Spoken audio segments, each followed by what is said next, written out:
गरीब भाई की अमीर बहन। किशोर और पिद्दी दो भाई बहन थे। पिद्दी बहुत खर्चीले स्वभाव की थी।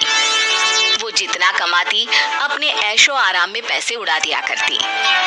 लेकिन किशोर समझदार था, घर को साथ लेकर चलना जानता था। अपनी बहन के जितना कमाता तो नहीं था, लेकिन फिर भी वो किसी तरह घर का खर्च चला लेता था। एक दिन पिद्दी किशोर से कहती है, किशोर, तुम थोड़ा ज्यादा क्यों नहीं कमाते? मेरे दोस्त रोज मेरा मजाक उड़ाते हैं। अरे बहन, मैं कोशिश तो कर रहा हूँ। अच्छा सुनो, अगले महीने रक्षाबंधन है, मुझे सोने का हार चाहिए, इससे कम कुछ भी ना लूंगी।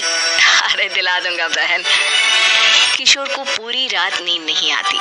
उसके दिमाग में बस ये चल रहा था कि उसकी माली हालत इतनी बिगड़ चुकी है, अब वो सोने का हार कहाँ से लाएगा। अगले दिन किशोर सुबह सुबह घर से ये बोलकर निकल गया कि पिद्दी, मैं गांव से बाहर जा रहा हूँ, कुछ दिन घर नहीं आऊंगा। किशोर ने अपने काम के साथ साथ फेरी में कपड़े बेचने भी शुरू कर दिए, जिससे वो ज्यादा से ज्यादा पैसे कमा सके। रात में वो एक बिल्डिंग की चौकीदारी भी करने लगा। अपने काम से थोड़ा बहुत समय निकालकर बस कुछ घंटे की नींद ले पाता था। और कब वो कुछ दिन एक महीने में बदल गए और रक्षाबंधन भी आ गया, पता ही नहीं चला। लेकिन किशोर अभी तक घर वापस नहीं लौटा। जहाँ वो काम करता था, पिद्दी के नाम का गुल्लक रखा हुआ था। किशोर ने उस गुल्लक को फोड़ा और सारे पैसे इकट्ठा करके एक सोने का हार खरीद लिया। घर में पिद्दी किशोर का इंतजार कर रही थी। तभी किशोर आता है। कहाँ चले गए थे? 4 दिन का कहा था और 1 महीने से पता नहीं कहाँ गायब हो गए थे। मैंने बस एक हार मांगा था और तुमने तो घर ही छोड़ दिया।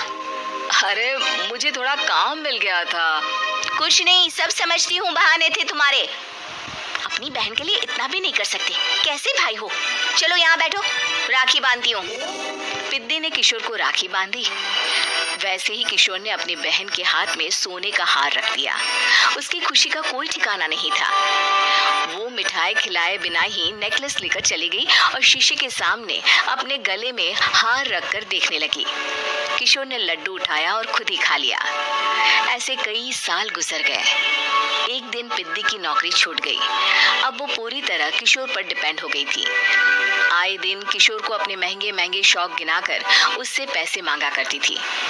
किशोर, कुछ पैसे देना, मुझे पार्लर जाना है। किशोर बिना कुछ बोले उसे पैसे दे देता।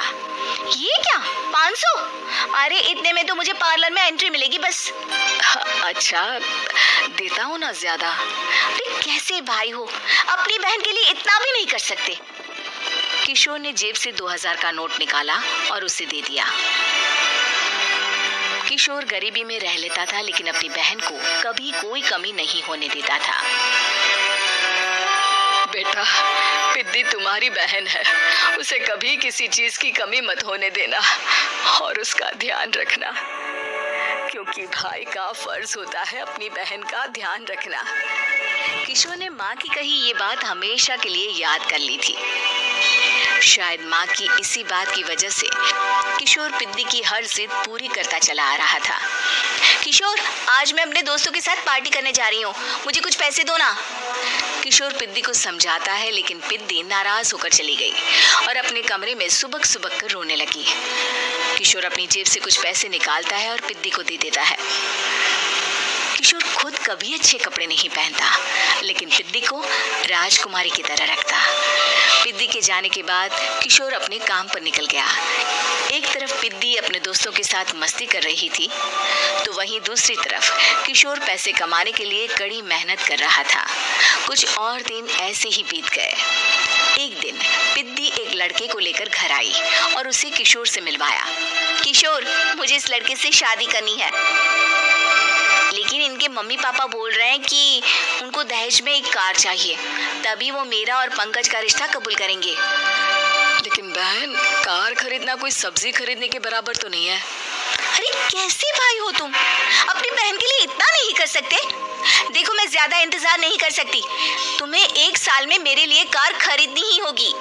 अच्छा पंकज, एक काम करो, कल तुम अपने माता पिता को घर बुला लो, मैं उनसे तुम्हारे और पिद्दी के रिश्ते की बात कर लेता हूँ।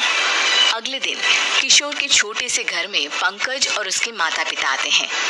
बेटा, तुम्हारी बहन ने हमारी शर्त तो बता ही दी होगी। जी बेटा, तुम तो इतने छोटे घर में रहते हो, दहेज कहाँ से लाओगे? मैं अपनी बहन की खुशी के लिए सब कुछ कर सकता हूँ। पंकज और पिद्दी का रिश्ता तय हो जाता है। किशोर अब अपनी क्षमता से 4 गुना ज्यादा काम करने लगता है। सुबह सबके घरों में न्यूज़पेपर फेंकता, दिन में मजदूरी करता और रात में चौकीदारी करता।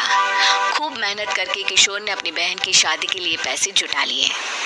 उसने अपनी बहन के लिए कार खरीद ली। जब वो पिद्दी के ससुराल वालों से मिलने गया तो उन्होंने किशोर से और पैसों की मांग की। इस बार किशोर हार चुका था। पिद्दी माफ करना, मैं तुम्हारी शादी उस लड़के से नहीं कर सकता। वो लालची लोग हैं, उन्हें सिर्फ पैसों से मतलब है। देखो किशोर, मैं पंकज से ही शादी करूंगी। क्योंकि पिद्दी ने तो किशोर की बात न मानने की जैसे कसम खा रखी थी। किशोर ने पंकज को घर बुलाया। पंकज, तुम अपने माता पिता को समझाते क्यों नहीं हो? भैया, वो हमारी शादी के लिए मान गए, मेरे लिए तो यही बहुत बड़ी बात है। हम एक काम कर सकते हैं, दहेज की रकम में से कुछ पैसे मैं आपको दे देता हूँ। अरे लेकिन समाज वाले क्या कहेंगे? अरे जब दुनिया को पता चलेगा तब ना। अच्छा, कुछ पैसे मैं अपने मालिक से कर्ज में ले लेता हूँ। कुछ पैसे पंकज देता है, कुछ वो कर्जा लेता है और अपनी उम्र भर की कमाई वो अपनी बहन की शादी में लगा देता है। आखिर में पंकज और पिद्दी की शादी हो जाती है। पिद्दी की विदाई के बाद किशोर बिल्कुल अकेला पड़ जाता है।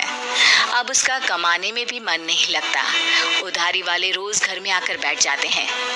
अरे किशोर, अब तो पिद्दी की शादी को 5 साल हो गए, अब तो हमारा पैसा लौटा दो। चाचा, पिद्दी के जाने के बाद किसी भी काम में मन नहीं लगता। अरे तो हमारा पैसा कैसे वापस मिलेगा? जी, कुछ करता हूँ मैं। किशोर के ऊपर बहुत सा कर्जा चढ़ गया था, इसलिए उसने तय किया कि वो ये घर बेचकर सबके पैसे लौटा देगा। अगली सुबह शहर के किसी साहूकार को उसने अपना घर बेच दिया और सबके पैसे लौटा के वो गांव छोड़कर चला गया। पिद्दी ने शादी के बाद कभी अपने भाई का हाल तक नहीं पूछा। किशोर को फर्क नहीं पड़ता था, बस ससुराल में उसकी बहन खुश है ये जानकर उसे खुद की खुशी मिलती थी और ये सोचकर कि उसने माँ से किया हुआ वादा पूरा कर दिया।